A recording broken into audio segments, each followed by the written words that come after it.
there's a great divide between do I go left or do I go right? Sometimes you don't go either way. You wait.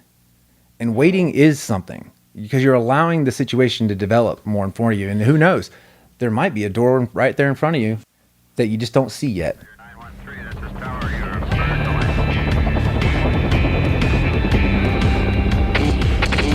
Never quit.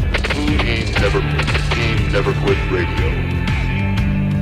All right, everybody, welcome back to the TNQ podcast. I'm your host, Marcus Luttrell. Every week, it's my job to fire you up, to ignite the legend inside of you, and to push you to your greatness. Join me every week as I take you into my briefing room with some of the most hard-charging people on the planet. They're going to show you how to embrace the suck of life, teach you the values of working your ass off, and charge through whatever life throws at you. This is the Team Never Quit podcast. So buckle up, Buttercup.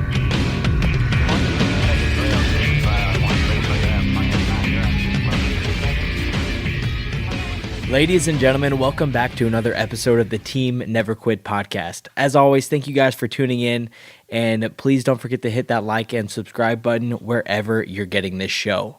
So today, before we get to our special guest, let's kick it off with our weekly Patreon question. And this week we've got, what is your favorite American landmark? I think I've got two. What? Go for it. It's between the Lincoln Memorial. That's a good one. Or what's the San Francisco Bridge? The Golden Gate? The Golden Gate. I think that's so gorgeous. Yeah, I would say Mount Rushmore, or the Statue of Liberty. It's a place I haven't been to yet, but I'm dying to go. Gettysburg. Always wanted to go to Gettysburg. I would say Lady Liberty, and then being a Texan, Alamo. There you go. Yeah, that's a good one, babe. Those two. I mean, as soon as she said that, Statue of Liberty popped right into my head. Mm-hmm. I know New Yorkers that have never been. I figured somebody was going to pick Statue of Liberty. I started thinking also. Yeah. I've never... Well, now I'm thinking of a bunch of them. Also, Arlington's awesome. Yeah, Arlington. We were just talking about it? Yeah. Mm-hmm. I mean, it's something. Mm-hmm. I've never actually been to Ellis Island, like into the island that Statue of Liberty is on. Does that mean you talking? I want to stay the night there, like in the Statue of Liberty. Maybe we can sneak on there. Do you know the movie Shawshank Redemption? Yeah. It's actually built the prisons in Iowa, and I got a chance to go there. And this, we were doing that. Where some of the photos in the book come from was from that. Really? Where Shawshank was filmed. Huh. And as we were coming out, they had this big chapel right in the center of it. It looks all like something that you might find at caved out Greece or something. It's crazy. That's so cool. And I was talking with this cat, and he was like, "Oh, do you like ghosts?" And I was like, "I don't know. Do you got any ghosts?" He goes, "Oh yeah, we got ghosts." He's like, "I'm going to take you over to this little side room here." And in between those big hallways with all the cells is a service corridor. Makes sense. Yeah. Ventilation comes in, and they pipes and all that need to be. They don't have to offload all these guys to work on their stuff. And I guess they had a fire in the prison one year, and they had to move all the inmates into this little. And I guess there was a lot of stuff that went on in this little room. In the 3 days, those guys were kind of trapped in there. And these guys had written their names on the wall and stuff. And so we got all the way back there, and part of the roof was collapsing in. And I was like, "Hey, can I sit back here for a second?" And a friend I was with was in there, and so we sat back there with the lights off for a minute. And I was like, "Oh, good vibes. I don't feel any negative stuff." And then all of a sudden, he's like, "Jesus!" And I was like, "What happened?" He goes, "Something touched me." And I'm like, "Yeah, you do look like a little prison girl." You're kind of cute. You are kind of cute in this environment, son. Oh my gosh. I brought the bait in there with me, so I felt like I was going to be okay. That's so funny. I don't have to be the fastest. I can just outrun you. I just don't have to be as cute as you. Yeah. That's good. That's a good question. Yeah. I get my mind spinning on. There's a bunch of them. Mm-hmm. There's a bunch of them. Yeah, but these places, they're all around us, and a lot of the places that I tend to find that I enjoy the most are just off that beaten path. Yeah. You do your daily commute all the time, and that's what makes it your commute. You're going back and forth. But how many times do you look at one of these exits and you're like, I wonder where this road leads? Sometimes That's what's great about the motorcycle. And now that I have the GTO, I still have my 4-wheel therapy. I just get out there, no GPS, no computer chip, no phone, and just see where the road takes me. I always find these little honey holes, like whether it's a mom and pop diner or it's a little hidden lake. Those are the best. Oh my God. And then you walk in there and ask a local, it's like, hey, tell me the best spot to, that you go to visit here, like a national town monument. Yeah. Yeah. Something cool. Because they're there and usually not on maps.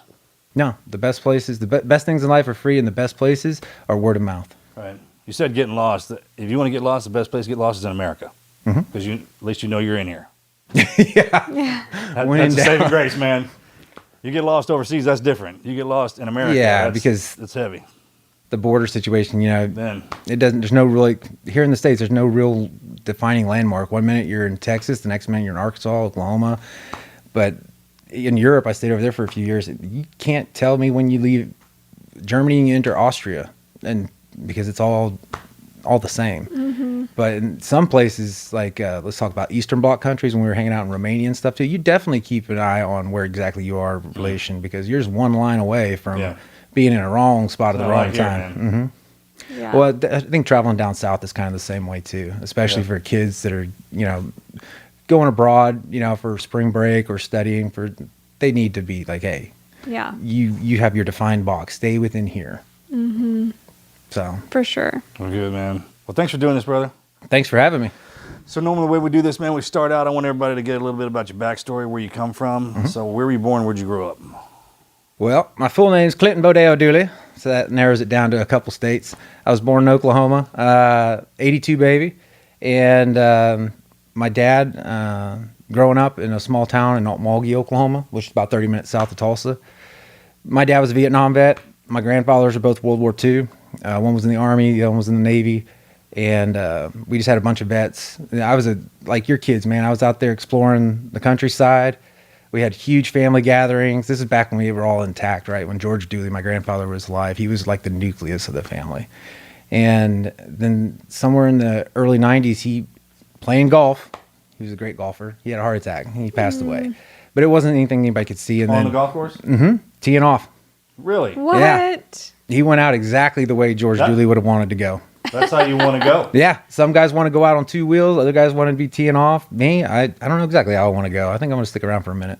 Falling asleep, I heard a lot of people like that one. That's true. I'd like it a little bit more exciting than that. Like maybe I get like a redemption. Like I get to push a lady and their child out of the way of a moving vehicle, and that that's way I'm like, good, yeah. I'm good.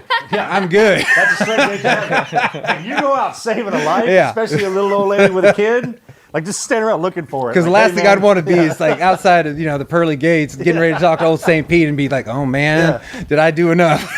Straight out, Pete, I got this, man. I found out I was dying. I knew where I was going, so I stood on the corner waiting for my opportunity. It's a true story. Presented itself. I took advantage. You might as well just go sit on the border of Texas and waiting for somebody to walk in with the OU hat and be like, turn around, bro. Or take that off. I just saved your life. Okay, take me. Yeah, take me. That's good. You and your dad get along? He was my idol. Okay, check. Growing up, he was my idol. So you had a good one. He wasn't as expressive, but I always admired He was a him. Vietnam dude, right? I think something happened to them over And there. so, yeah, he was an interesting character, very intelligent guy. He's very humble. He was a worker bee. He liked, he had a love language, it was acts of service. He'd do anything, anytime, drop anything, put himself at a detriment, work himself to an early grave, which he did, for others. But getting him to take care of himself a little bit more, he just put himself on, like, They didn't do that. The No. Vietnam dudes don't take care of themselves at all. no, and I think it has to do with, someone asked me, and this parallels kind of that, but when Dad and I had our split, it was after him and my mom separated. And for a short period of time, he had left my mom, and then he ended up remarrying with another woman that had kids. And it felt from a young age like, oh, why? What did we do wrong? We didn't do anything wrong. That was just life happening. And Dad had just lost his dad, George, and he fell apart kind of spiritually and emotionally. I didn't realize how much that really hurt a son until my dad passed away. And then I can go back and look at those 3 or 4, 5, 6 years after he passed away. I was struggling. And that's the one thing that I've said, that, there's something about being as old as your parents were when they had you.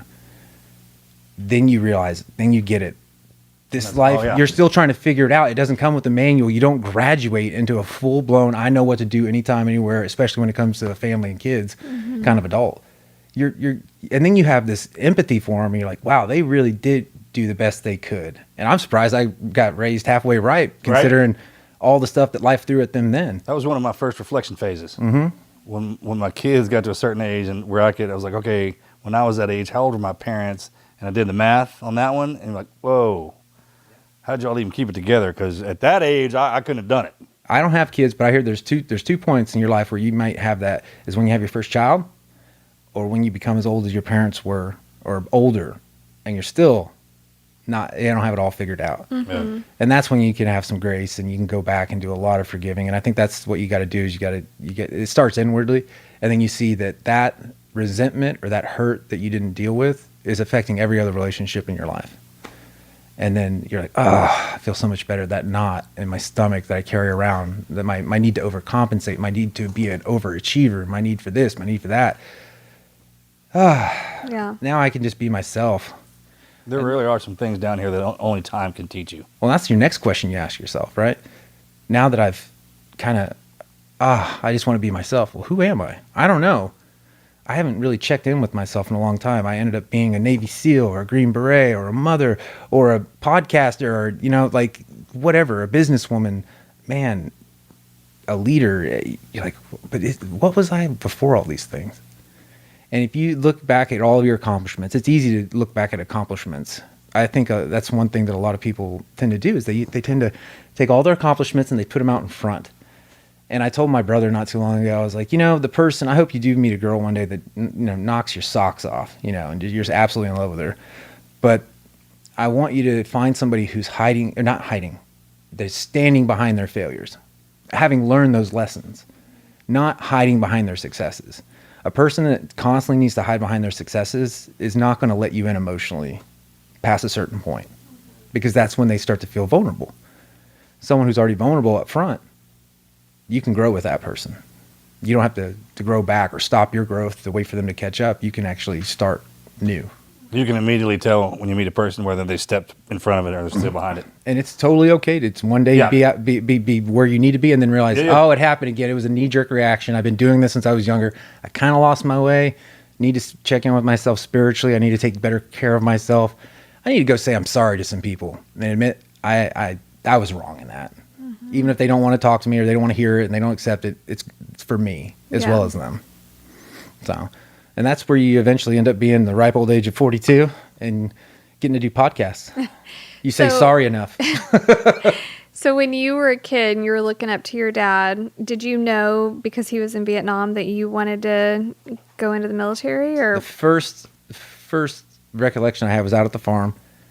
I used to see my grandfather, George, and Dan, my dad, all the time. I was either with one man or the other. And then something would happen when they were together. They would sit in the same room, and I could feel it. They were comforting each other. In some unspoken bond or language, they could literally sit there in the farmhouse living room with golf on the TV, and I would see a more relaxed look on their face than I saw them at any other time when they were not together. But then I also noticed that same kind of relaxing nature when Dad had some of these Vietnam vets over to the house on the weekends. I see Dad's truck. Oh, Dan's home. They'd show up, about 5 or 6 of them, 30-pack of Coors hits the ground. And these were stoic guys. Like, some of them looked like they lived under bridges, and sadly, they probably did. Probably did, yeah. But the first 30-pack would go, and then you start to see these guys kind of opening up. They would start teaching me things like, this is how you collapse a trachea. This is how you hold a knife. This is how you do this. And I loved it. I loved it. It's like, come here. Come here. The rougher you were with me, the more I loved it, because I saw that as bonding time, and even to see my dad kind of loosen up a little bit. But every so often you get the other side of that, which is a guy would have a relapse, a flashback. Yeah. And I remember that feeling at a young age. But to answer your question, I was born with this innate kind of wanting to know what have you been through, and I wonder what it's like to be them. But I don't have a seat at that table, and I feel like a lot of family members of veterans feel that. I felt that. And then I had no idea what I was going to do after high school. I figured I would just keep playing rugby. And then I graduated in May 2001, and then September 11th obviously happened. And that's how my book picks up. It's like, September 13th, my dad and I had fallen out for those few years after the divorce. I really needed a dad when I was a teen, so I made a lot of mistakes, hung out with some bad figures. But then I kind of got my act together with rugby. It was the first good thing that kind of came my way Like, okay, I'm on the U.S. team. All right, I got Is to that big travel. in Oklahoma? It was when it first boomed up. I mean, they started the league in '99. It's growing. Yeah. We got SaberCats here, man. We're a fan. It's a great Yeah, we have a sport. pro team in Houston. Yeah, like Took you me got your forever to Division figure One out what was teams. going on in there, and I still don't have it down. It's a hooligan sport played by gentlemen. Hey, yeah, there you go. Where soccer is That's a gentleman's sport played by hooligans. Yeah. So just throwing that out there. That's You know, good. but September 13th, I'm standing in line with a bunch of guys that were on the rugby team. That all of us were like, let's go fight. Let's go. This is ours. It's not anybody else's fight. It's our fight. And I called Dad up, and I said, Dad, I'm joining the Marines. And he goes, son, where are you at? And I was like, I'm here. And he goes, that's 20 minutes from where I'm at. I'll be there in 10. Don't you sign a god darn thing. He didn't say god darn. But he showed up like 5 minutes later, and he got out with like the look of a man on fire. I thought he was literally going to pull me out of line and slap me and throw me in the car. And, you know, Use first, middle, and last name. first, middle, Clinton Beau Dooley. Yeah, No, that's that's how you actually know. a mom. That's a mom thing. Is it? He would just be like, Clint, you know, but he got, and I could see it in his face. He was so tense. It was he's probably having a lot of residual flashbacks, you know, like this means a lot. Did he get drafted? Excuse me, I don't mean. No, to- he was 100%. He went to Oklahoma Military Academy. He knew he was going Oh, to okay, join. check. And I think it was Vietnam. The reason why he didn't go career, it was because of his experiences in Vietnam. He got out. He was, you know, arrived in San Francisco. Take off your uniforms. Don't tell anybody you're in the military. And then had feces and stuff thrown at the bus. And that's different. Yeah. We can round about that. What I experienced coming back from Iraq in 03. Way different. You had people in Maine handing you cell phones because you're just making a stop so you could call your loved ones and let them know you're back stateside. It was and it was that generation. the best Yes. being a veteran from our wars. Yes. A GWAT. If you're a GWAT, it was awesome.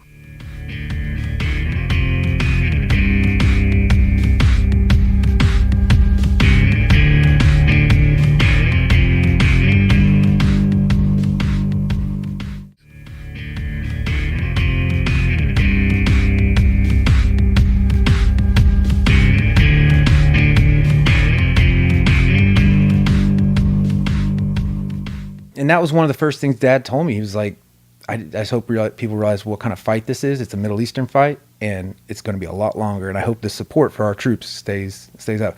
Well, as Dad was coming up to me, and I thought I was going to get a good old-fashioned butt kicking for my betterment. I could see, like, he stopped. He took that breath, that pregnant pause, face relaxed, and he goes, let's go for a walk. And we walked away from the recruiting station, away from everybody else, and he's like, listen, son, I'm just super proud of you that you would serve your country during time of war. He goes, but let's look at the facts. Fact number one is you want instant gratification, which you will not get. Fact number two, the ponies that we keep in the stable for the situations just like that, they are trained, they are ready to go, they are responding, and in some more specialized areas, if they're already in the area of interest, they're enacting. So he goes, you got time. And he goes, the third one is you never want to make joining the military an emotional decision. This one decision is going to have such a huge impact that you at 18, 19, 20 years old have no fathom how this is going to do. He goes, I think the military would be good for you. I'm proud of you. And if I was a younger man, I'd be standing in that line with you, especially if I was in the same age bracket as you have been. But he goes, I hope George would have pulled me out of line and said the same thing to you, which is, I do think the military would be good for you. You do need that discipline, that structure, and that purpose. But you got time. Look at all of them. And it's going to be okay. You'll figure it out, and I'll help you. And that's when our relationship really we got over that hurdle. And so I ended up joining. I was like, okay. So I met a girl. That's always how it goes, right? I met a girl somewhere in between joining the Marines, and I tried to combine it. She was going to Stillwater to Oklahoma State. And I was like, well, maybe I can combine these two things because I really like this girl. And so I ended up being a truck driver in the Oklahoma reserves. And I went to Iraq hauling fuel for keeping up with the advance. Then we took Baghdad, and Saddam got found. I was like, okay, we're done. Got back. Then next thing you know, me and my dad had something to talk about. And the first time he ever mentioned Vietnam, we were on we were going down to Okmulgee where I was born to see my grandmother. And he just made some mention about Vietnam. And I was like, oh, Dad just talking about Vietnam. I felt like a mafioso, made man. No one can now mess with me, you know? And right about the time that I was feeling like I can talk to Dad about these things, even though I didn't have an experience like he had, then one day he got sick. And then I took him to the hospital, and turned out he was riddled with cancer, Agent Orange. Agent Orange, yeah. That's what got my dad, too. Dad didn't go to the VA. In fact, for all I know, he wasn't even enrolled in the VA. So when it came up and it bit him, I was in the room with him when the doctor came in and was like, Mr. Dooley, we hate to tell you, you got a lot of cancer, and it's aggressive. We got to start right now. And Dad kind of rocked back, and he was like, okay, let's do it. Whatever you can. And then 6 weeks later, he passed away. So as soon as he passed away, I was done playing the reservist role. And I was like, I'm going to go back to my original course of action, because now I was angry. And I think that was a fuel source that I had plenty of. Back in the day, coming from a broken family, I had all this anger. So how do I channel it? Well, rugby was that good outlet for me. And then all of a sudden, the military, I was like, oh, this is another outlet I can use for anger. And then they wouldn't let me fight because I went needs of the Army. So it wasn't until 2007 when I was getting ready to get out of the 82nd, a couple guys on the Bragg rugby team, Green Berets, they were like, hey, Beau, we hear you getting out. I'm like, yeah, they won't let me fight. I'm out. And they're like, why don't you go to selection? And I was like, to do what? Be a Green Beret? I was like, they won't even let me be an infantryman. Why would like, no, you can go over that. You can skip that part. And so after talking with these guys, 10 days later, I started Special Forces selection. I had no idea what a Green Beret was. What is that like?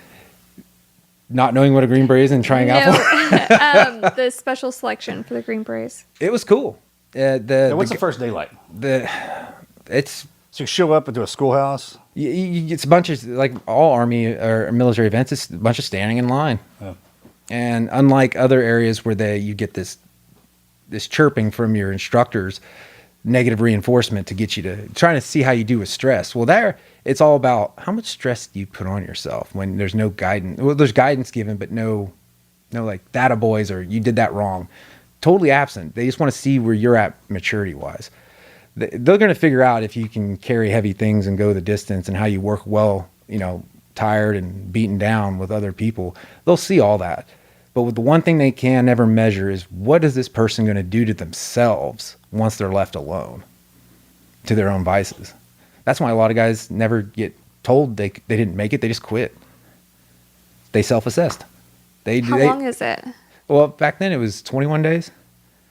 21 days. And after the last bit of advice I got before going out there was it all makes sense. You'll understand why you're doing this at the end. And so like 350 bodies went into this. 21 days later, like half of us were still there. And out of that, half of us got an audition to go to the Q course. And then I'm sure more guys fell out from there, probably due to injury and life stuff, because all the quitters are gone.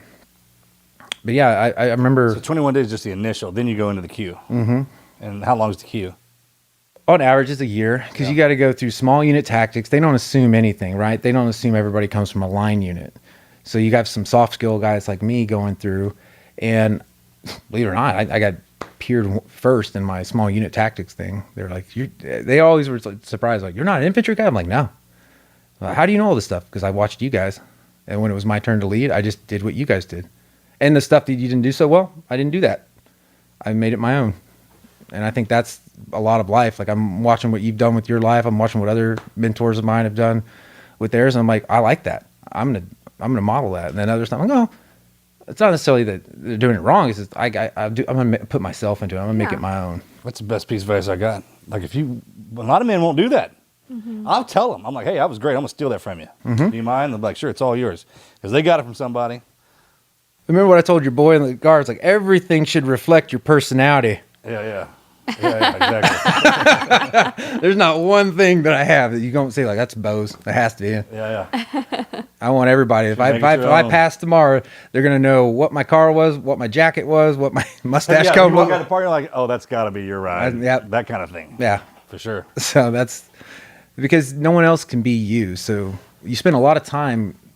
I think younger me was spending a lot of time not knowing who he was, not really confident in his self, just trying to be like other people. And then one day I had to kind of own who I am. Remember, we were going back to the beginning. It was like, first thing you do is you realize I need to be myself. And then the second question is, who am I? Mm-hmm. Well, you spend some time with yourself, and it takes you getting out of these leadership roles sometimes for you to to have enough time with yourself to say, okay, I yell a lot. Where does that come from? Is that me, or is that something they taught me in the 82nd when I was a corporal? That somehow being loud and aggressive is leadership. No, that doesn't really apply now that I'm in the civilian sector. And the way that I told a Marine one time, because I saw how he had bad anger issues, and I just pulled him aside, and he was probably like 6 years younger than me. And I was like, hey, man, because when he wasn't yelling at his lance corporals and all that, he was always talking about a little baby girl that he just had born. His face would light up. And I told him something, and it kind of snapped him out of it. He's like, the way you treat your lance corporals is eventually the way you're going to treat your daughter. Yeah, of course.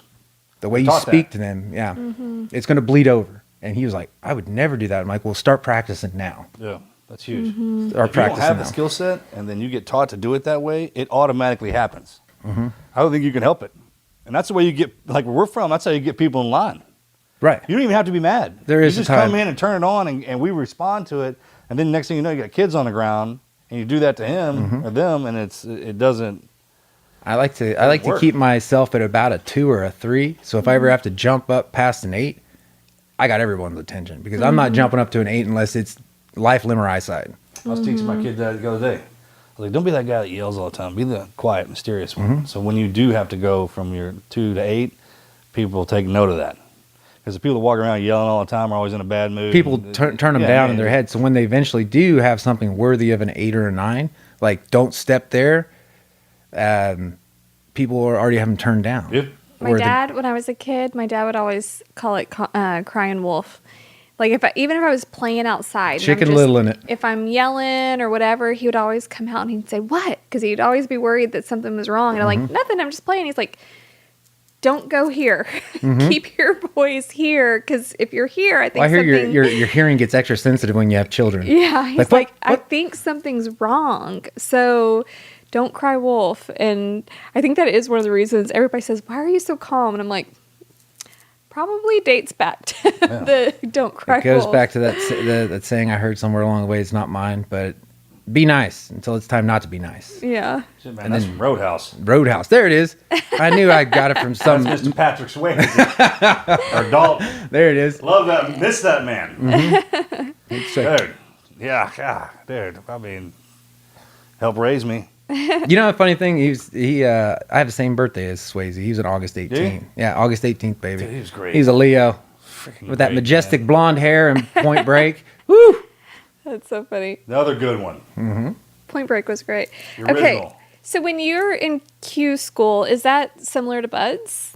Is that what that is? It's the equivalent I would call it. Very different, but Different but the same. But it's like a hardcore, Selection. It's a fast selection. paced. it's them. So in the motorcycle club, it's kind of easy to. So when you're hanging out with a motorcycle club, it's you getting a chance to see the club, and then at some point you might, hey, I'd like to join you guys. You sure about that? Okay. Then they vote on it, and then they put a rag on you, a prospect rag. Well, your time to look at the club is over. Now it's time to start assessing you, and that's when the work begins. Yeah. And the work really begins once you patch in. So that's kind of the best way to describe this is that you are talking to recruiters. So that's your kind of shopping around like, hey, I think I want to be a part of you guys. That's cool. It's cool. We'll take you some recruiting events. We'll let you hang out with maybe an ODA or something to kind of see what a life. They do that with like College fraternities do that. Yeah. In the beginning. Rush hey, week. man, we're Yeah. coming in here, and the men they're great at that. All of them are used car salesmen. Hey, man, this is the best damn thing. You got to come here and check this out. and then they go old school on Yeah, you. then they'll flip like the minute you're like, I want to be in here, and then it's switched, and it's awesome. It is awesome. Freaking awesome. And it all serves a purpose. Believe it or not, you couldn't have a quiet, cool, calm professional unless they had mastered chaos. And chaos, That's how you get there. it is. And then when you realize, like one of mine was when I really got down in the dumps, I realized my outside world wasn't chaos anymore. My inside world was chaos. And my inside world was then manifesting outside of me through me making a lot of mistakes, the chaos that was inside. So the first thing I needed to do was like, okay, I need to go someplace and I need to get some help. Unfortunately, I waited a little bit too long to ask for help. I didn't know how to ask for help. And that's how the book kicks off is that it was right after this last deployment in 2020, January 21. My wife comes in, finds me with a gun against my head, and I guess I leave. I don't remember anything. I was blackout drunk. And I wake up the next morning, and I'm on the couch at the clubhouse, and I got my leathers on, my cut on. And I wake up, I look over, and it's my entire chain of command and 2 of the guys from my club. And I look down at myself, and I'm fully clothed. And as I start to sit up, I patted the inside of my vest to make sure I still have my concealed carry on me. And when I didn't have that, I was like, oh, shit. And the first thing I asked these gentlemen sitting there, it was my sergeant major, my commander, my team sergeant, my team leader, and then 2 officers from my club. And the first thing I asked them, I was like, who did I kill?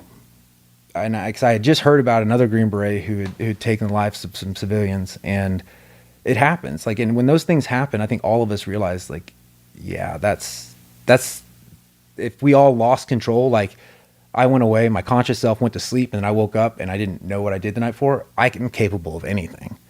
And they relieved me by saying, you didn't kill anybody yet, but where's your headspace and timing at? And as I tried to tell them collectively, like, where I was at, I just started bawling. First time I'd ever cried really in front of another grown-ass man, much less anybody from work. Work, yeah. And then they realized real quick that he's not going to be able to answer that question. He doesn't know. So they simplified it. They said, what can we all do right now in this moment that you need? And I was like, I need to go someplace where I can find myself. They're like, that's all you had to say. And they started talking, and my team guys took me over to the Eglin Air Force Base hospital. I went to a place out of Panama City, and I was there for 30 days under 24-hour suicide watch, going through a program all for military. It's the military resilience unit. And 26 days into that's why I start writing, and I started having all these like aha moments, and I'm starting to see the light at the end of the tunnel, or at least the break in the clouds through the storm. Were you drinking every day? Hard. Yeah, check. It's going hard That's into what the happens. paint. We start doing it every day, all day. Once I got done with my opioid addiction, and I went through all the withdrawals of that, I was having a hard time sleeping. And so I think it went from I like to drink on the weekends to, well, now I'm going to just pound something right before I go to bed so I can actually sleep. Yeah. Because 3 hours of sleep is better than no hours of sleep. And there's some nights where I would just sit there. Withdrawals suck, man. Yeah. That's freaking brutal. So it was one of those things where I didn't know how far I'd gotten.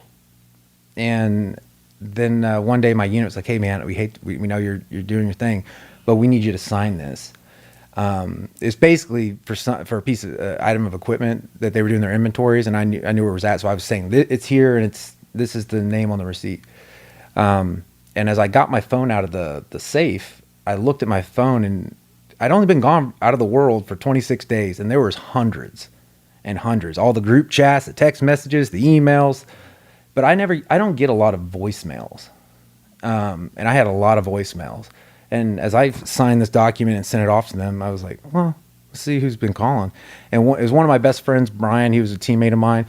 And I guess he had tried, along with other guys on the team, to get a hold of me. And I thought at first maybe it's because they heard what happened. But the message I got was, hey, Beau, it's Brian. Listen, man, we are trying to get a hold of you. No one seems to know where you're at. Trust me, brother, I did not want to tell you this over a voicemail. I'm so sorry up front. EB killed himself. He didn't show up to work on Monday, and we went to his house, and he'd shot himself. And as I'm sitting there drinking that in, I called Brian back, and then I had to tell him, well, guys, the reason why you haven't been able to hold me 26 days before Evan was successful at it, I got found out before I was able to pull that trigger. And so I called another teammate of mine, and I just felt like I had let them all down. But the real reason why I was kind of on my heels at that moment in time was I was like, I had all these writings that I was never going to show anybody. And I was like, if Evan could have read Prisoner of War or something like that, if I had just put it out there, maybe it would have been something. And then there was another part of me that says, well, if I was successful at killing myself, January 21st, Evan wouldn't have killed himself. That may have jarred him out of it. So I went back in and I told the doctors what I had just learned, and they were really concerned because this has relapse written all over it. Yeah. And so I turned in my phone. I went to my room, and you're not allowed to close your door when you're on suicide watch, but I left it open, and I just as I felt myself pushing all that emotion down, not wanting to cry openly. I was like, this is how I got here. And I took a knee and I bawled. I mean, I let it out. But the difference there was, unlike when you're downrange and you hear of someone getting killed, or you witness someone getting killed or hurt, you become so calloused. You're like, that sucks. What's done is done. Let me know if I can help the family. And if we know who did it, let's go kill them. And that's about as much grieving as you ever do. That's the cycle. That's the protocol right there. That exact phrase you just said.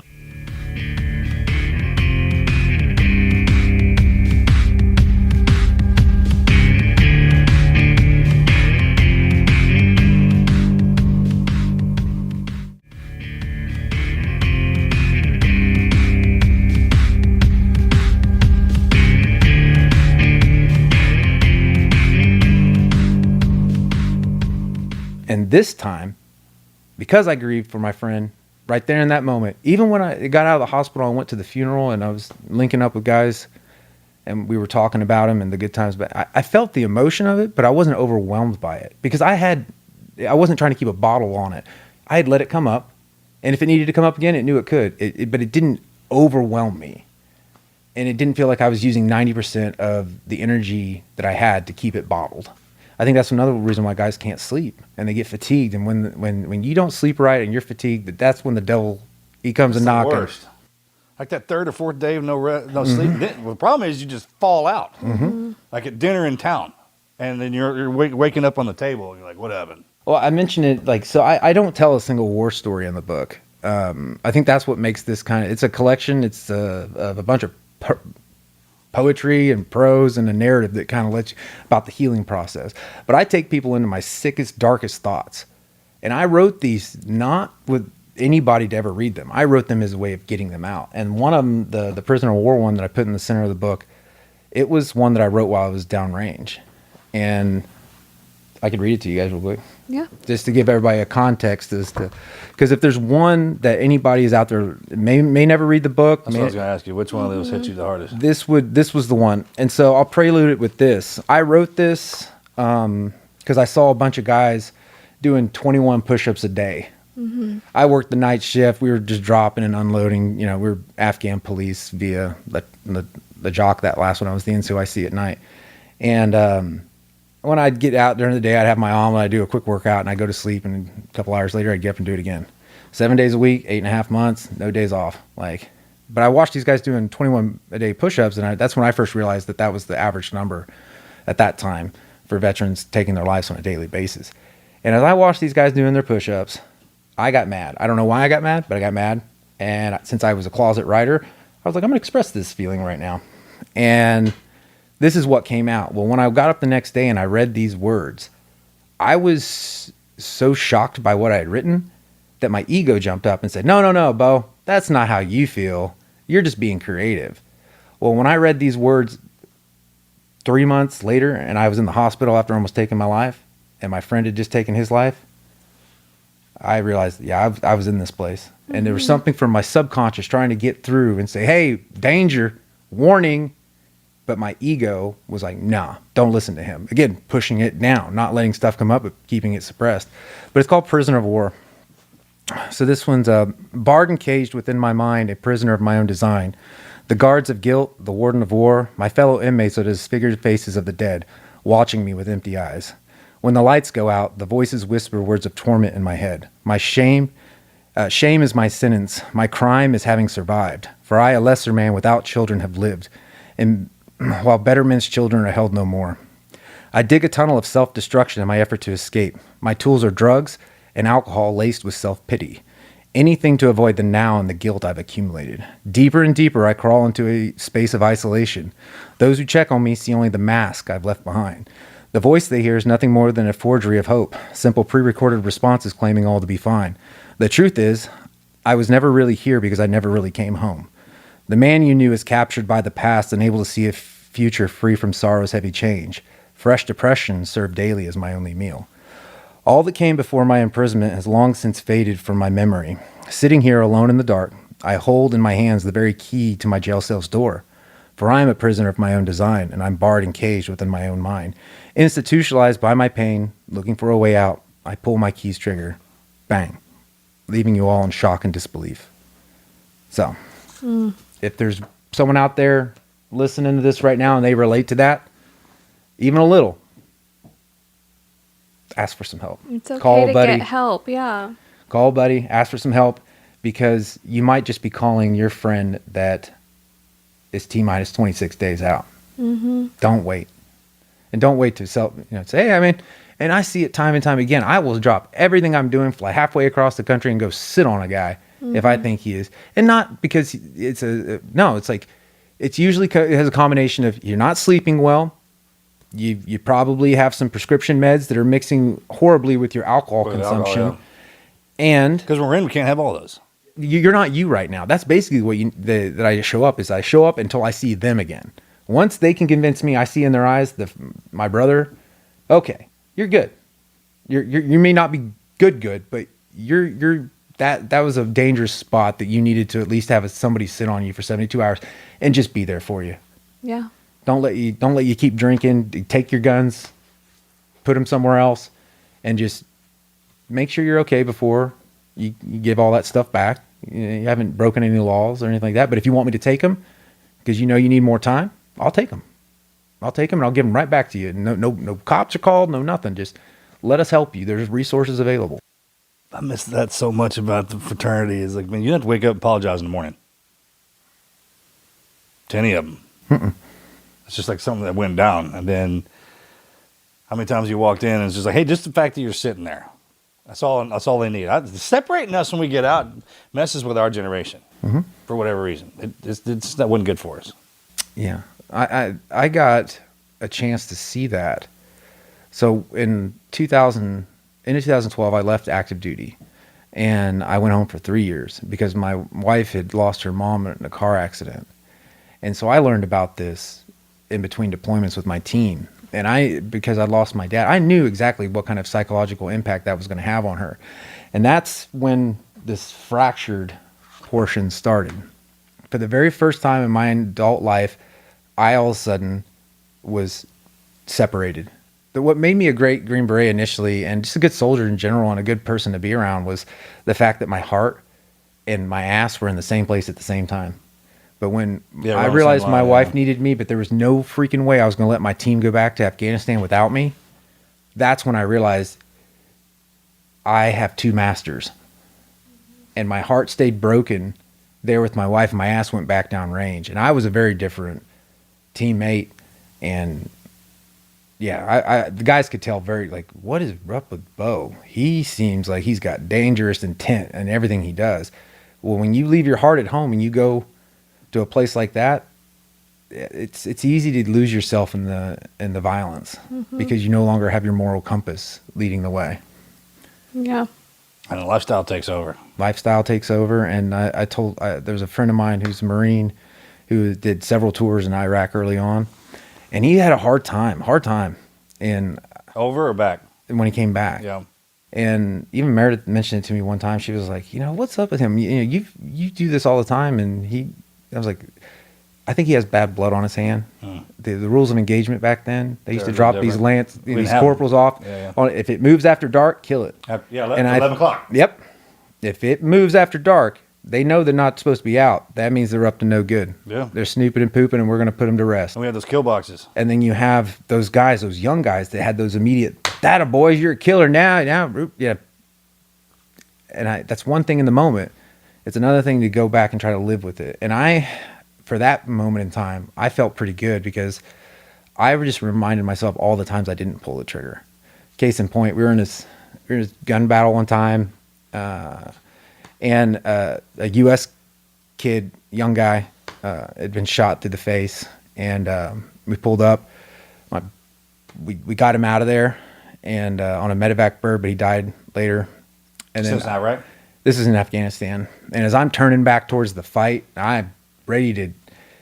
And my Afghan was gunning for me. He's popping away, and I get on the hood, and as soon as I look down the street, there's this guy, this fighting age man, running straight towards me, and I prepped the trigger, and all of a sudden I felt this tight thing in my stomach, and I heard this voice behind my ears saying, "Wait." And so I gave him kind of the last cover and conceal position, the Kalot wall. I was like, if he comes past that, I'm dropping him because he's got a vest or something. I don't need to see a weapon today because bullets are still flying everywhere. And he jumped behind the wall at the last second, and that voice inside of me, my ego jumped up like, you dumb son of a bitch, why didn't you? He's going to pack back up at that PKM, and it's going to be back in the fight, and that's on you if anybody else gets hit. And he did pop back up, and he started running back the way he came, but he had these arms and legs around him. It was a kid on the other side of the wall. I couldn't see. I almost killed a father just trying to get his I'm son. going to go get his kid. But I remember times like that, and I was like, I'm not a psychopath. I'm not, like, I did it right that day. I let a lot of rounds fly, and I own every last one of them. But that one I didn't let fly, and that's one of the ones that helped me push all away the storm for a while. But I eventually had bad blood on my hands, and I went to that dark place that led to the prisoner of war thing coming out. But I didn't stay there. I asked for help. Things started, the clouds parted. I started doing all sorts of talking to people, expressing stuff, sharing my writings, and then I was good all the way up to the point of me self-publishing this book in 2022 when I retired. And then, bam, life came 2 barrels more. People started dying. Friends started wrecking next to me in motorcycle accidents, dying, and family started dying. And I went back to that dark place. I started letting alcohol make its way back into my nightly regimen. I stopped talking to God. I stopped praying. I stopped writing for a time. That was when I know I'm in a real dark place. I won't even write. And then slowly but surely, a friend of mine said, hey, I just got this offer to go down to Mexico. You want to go? I'm like, what are they doing? Oh, they're studying the effects of PTSD combined with psychedelics and MIRT and a few other things like hormone replacement. I was like, yeah, I'll do that. And what did I find? Found some friends. And I found a lot of other guys that are going through it too. And I realized You got a great crew. we had an awesome It's a great crew. Let's just look on. We piss excellence. Come on, Dude. man, whatever. Over. It's over. Yeah, when I walked in the door and saw y'all, I was like, that's a good crew right there, man. I remember the first thing you said to me. You're like, "You look the part." And Yeah, I'm like, you did. I feel the Bro, part. You got that whole Johnny Ringo thing going on. I was like, bro, I know exactly I knew what you were. And sure. I started seeing other versions of myself that I'd grown through and with scattered in everybody else. And then I realized, okay, I'm right back where I need to be. I'm on the path. Stay the path. When did you first share any of your writings with anybody else where you saw an impact that it So helped I somebody? left the Army, like I said, for 3 years. And then my wife came up to me one day and she could see that, I mean, I was working out at the United States Shooting Academy. I had a business in town. Like my whole world was about teaching other people how to protect themselves through controlled violence. But I couldn't watch the news, and I was just in this isolated spot. And she could see that, and she was like, you know, if you go back this time, I'll go with you. Because that was another reason why I felt so much guilt for being gone for 7.5 years and all of a sudden finding yourself back, and you're supposed to be, oh, this is that aha moment we've been waiting for. And then you realize I got a lot of demons that I need to work through. I've got opioid addictions. I've got back pain. I've got all this stuff I got to get through, identity loss. So that's what kind of led us down this little side trail was there's, when I came back in the Army in 2016, I had to go back and become a Green Beret again. I had to go back and research. And it was fun. It was fun going back to because all the guys that were instructors were all guys that I went through with. And seeing the young guys too. And I was like, yeah, I feel like I've come half circle by coming full circle somehow. And one night in 2016, I was again 1:30 in the morning looking at my ceiling. I looked at my clock. I was like, I gotta go run the studs at like 5, 6 in the morning, so I can't down another bottle of ZzzQuil. And then I remembered through marriage counseling over those 3 years, someone saying, always asking Emmy if she was journaling. Because you asked me an honest question, I give you an honest answer. Mm-hmm. But I told him, I was like, I don't write. 1, because I'm a bad speller. 2, I don't express myself that way. And the third one is I don't find any enjoyment out or any release. I'd rather go to the gym or go shooting or, you know, whatever. And I just pulled out my phone and I let my thumbs do this for a minute. I set it down on the nightstand and I fell asleep. Those next 2.5 hours of my life were the best sleep I had had in years. And then when I woke up the next day, I looked at what I had read and I sent it to Emmy at the time, and she was like, "This looks like a poem." First time I'd ever heard really poem and me mentioned in the same sentence. And That can't be right. I was like, well, that's funny. I've never read a poem. I'm not into philosophy. I do dabble in some psychology from time to time back then, but nothing crazy. And then I sent it off. And then I was talking with Hunter over here. I was like, 3 days later, don't know how this happened, but I get an invitation in an email form. That's why I think our phones are listening to us, because someone mentioned poem. Next thing you know, it put me on a list. But anyway, they sent me this this invite to do a poetry contest, and I was like, I just so happen to have a poem. So it was real simple. It was already in digital form, so I just filled out my name, put it in there, fire and forget. Didn't think anything of it, and the next thing you know, like 4 or 5 months later, I get a notice saying, "Hey, we're going to publish this in a book we got coming out." And I was like, what are the chances that the first thing you write gets published? So that's what started me on the path of becoming a closet writer. What was the book?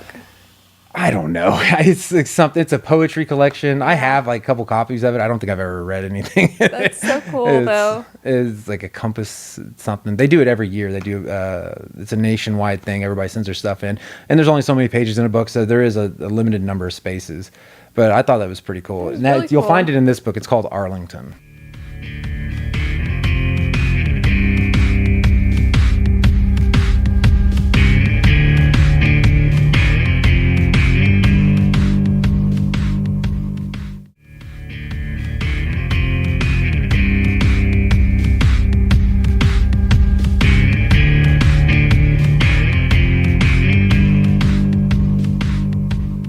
And you got to wonder back in the day when the samurai and the warriors would come offline, they either start writing poetry or they go garden. You think just like, why would they do that? It's like, hey, look, you can't believe what that does for you. Like when you get that out of there and actually write it down, it makes you feel better. Well, that was the thing that I think that our generation, in particular, you don't associate men with poetry. Yeah. But all the way up to, Or I would say, painting. World War II, poetry in veterans, warriors, soldiers, whatever you want to call it, there's a lot of examples. Yeah. Civil War, Revolutionary War, and go back, you'll find examples. There was sonnets, really. They would eventually get adapted over to these Irish rhythmatic songs that everybody knew, and they would just bring the words over to them. Like Johnny, I Hardly Knew You, all that stuff. Bonnie Blue Star. I'm sure all of these started off as a poem. And then all of a sudden, one day, men don't write. We don't express feelings. Now you start to really focus in on that greatest generation. They really did. They kind of changed that. And what was the first reaction that the next generation had to that? And we don't talk about our feelings. You have hippies.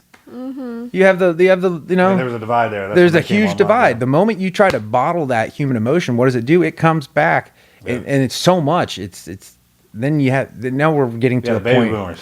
Now we're getting to a point where I believe that the stigma needs to be released because we all associate. We have a high suicide rate. So this is something else I mentioned in the book. But the Agent Orange, it's still killing Vietnam vets today. I believe mental illness and suicide as the result of mental illness going undiagnosed and untreated is our generation's Agent Orange. And if people start looking at veteran suicide as Agent Orange, this is that thing that's just going to sit there, and it's going to sit there until, boom, it takes another. Boom, it takes another. But we went over the numbers the other day. So the number of us that died over in Iraq and Afghanistan is one thing. Mm-hmm. The number of guys that have killed themselves since we got back is astronomical. It's more. Yeah. Oh, It's twice. it's been more for a long I time. don't It's want to. more, yeah. It's so much more. But then you see all So these which means they didn't have to kill us nonprofits. over there. How many nonprofits really existed? You're seeing podcasts, nonprofits, Yeah. profits, and nonprofits and podcasts, and all these resources becoming available. The 100th monkey is about to awaken, and then everybody's just going to know. Yeah. Not kind of like, okay, maybe that could work for some people, maybe it's not. But me, I'm too tougher. I'm not that way. It'll be lifted. It'll happen overnight, and it'll be a conscious aha moment, and everybody's going to get on board with it. But we got to remember why that we talk about these things, because we didn't talk about them, and this was the result we had. Wow. People that don't remember the why behind why a TTP changes, for example. Every TTP you have comes from somebody died in order to learn that lesson, and we put it into a book. But here's the problem. As you get all these new soldiers and Marines and sailors and all that teaching the book, and they don't know why the book is written a certain way. They don't know the why behind it. They just say, because that's what the book says. That's the way we've always done it. No, it's not the way we've always done it. Our TTPs and SOPs have changed drastically since going into an urban environment versus a jungle environment, where our last TTPs were really In the mountain. mountain. And everything happened so fast, like a daily thing. You didn't have time to even break it down to teach it. Absolutely. That's why we got so far ahead and so far behind at the same time. There's a great divide between, do I go left or do I go right? Sometimes you don't go either way. Yep. You wait. And They waiting hold. is something, because you're allowing the situation to develop more in front of you. And who knows, there might be a door right there in front of you In front. that you just don't see yet, because it just needs to get a little bit more light outside, and then you'll see that option. And once that option becomes, now you got 3 options. And that's kind of what's happening right now with all these veterans sharing their stories, and the spouses that have supported their husbands through these difficult times. They need to share their stories too, because we're only telling half the story. No one's seeing it from the other side of it.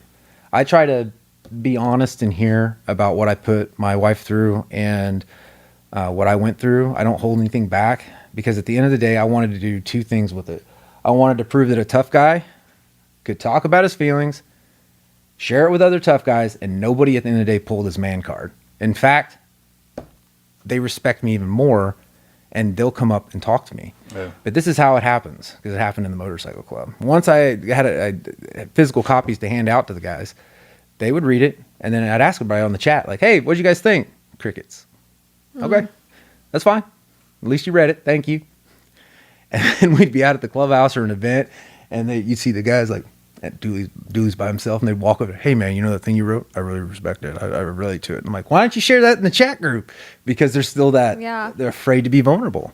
That's okay. a real thing. That's okay though. Yeah, it's a real thing. You realize that even though if you're not getting feedback from them, at least by putting it out there, it's having an effect. And if all you do is end up helping one guy, Save one. save one. Save one.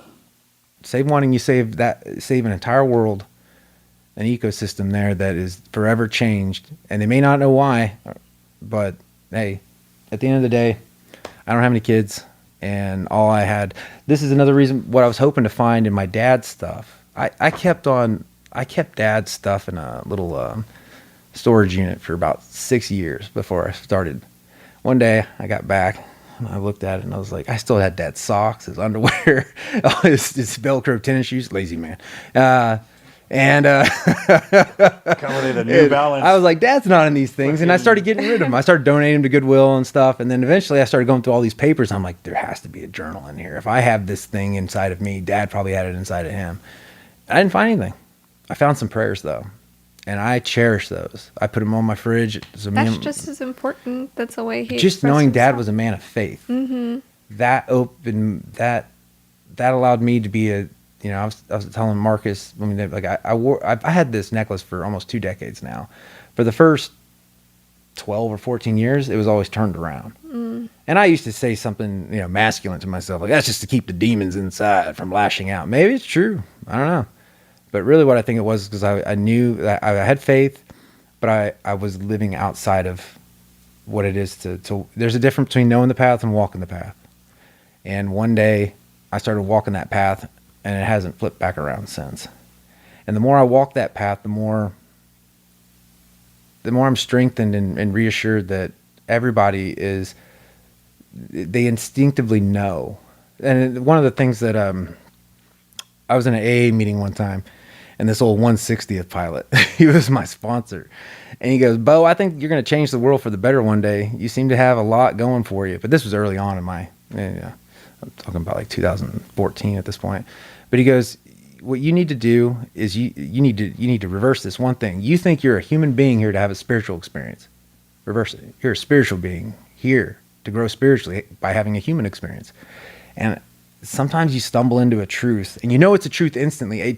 I knew it to be true the moment he said it, and it made every neuron in my body fire like in discomfort. Those are the best. But I was like, those drop on oh, you. there's no going back from this, because once the awareness is there, there's no going back into complete ignorance. Yeah. You can't. It's the blue pill, the red pill. Say goodbye, Dorothy. You know, and When those get dropped on you is the best. yes. When And did you start putting all of your writings into a book? After Evan, after my friend, we were driving down from Denver to Colorado Springs to attend the funeral, and I leaned over at Ryan. I was like, "Hey, I think I'm going to write a book," and he looked at me like, "You write?" And I was like, "Yeah, I do," and I think we got to figure out a way to talk about this, because one of the reasons why I don't mention a single war story in here is not that I don't have fun, comical war stories to tell. It's because what I've noticed with other veterans is that you get 4 veterans together and someone starts talking about, oh, where were you at this time? Okay, well, what unit were you with? Oh, yeah, I remember. And then they start talking, and then boom, this person's laughing, talking about running and gunning and jumping from roof to roof, chasing a guy or something. And another guy has a war story, another guy's a war story, another guy's a war story. And I used to be a non-combat arms guy. So I was early on in my Q course thing. There's a lot of guys coming from Ranger Bat and these line units that had multiple combat deployments. And here I am, I drove some fuel up north to support the fight. So I was quiet and I observed. And then what I observed was that I was like, I want to be these guys one day. I want to have a story. And then once I had more than my fair share of stories, I looked at that same thing that was going on, and it kind of shocked me. It was like, no one talks about the byproducts of having these experiences. Mm-hmm. You're seeing everybody talk about the sweet spot, the adrenaline dump spot, the funny part. No one says that's the reason why my first marriage failed and my kids won't talk to me. No one says it's because I have false teeth because I broke mine, because I can't stop grinding. I chew through my bit every night. I sweat through my sheets. I've kicked my wife by accident. I've woke up in weird places like behind the couch or in the tub. They don't talk about that because they don't know how to talk about it. Someone needs to write a book with those. Just the What- weird. what you're talking about right there. Yeah, we don't ever talk about that. Mm-hmm. I started thinking about that when Eric started talking about that story when they were on target and that dog got a hold of him. Yeah. I couldn't help, but I was freaking cracking up. Oh, yeah. Don't get me wrong. Canines, he was calling in for reinforcements. He's one of our guys.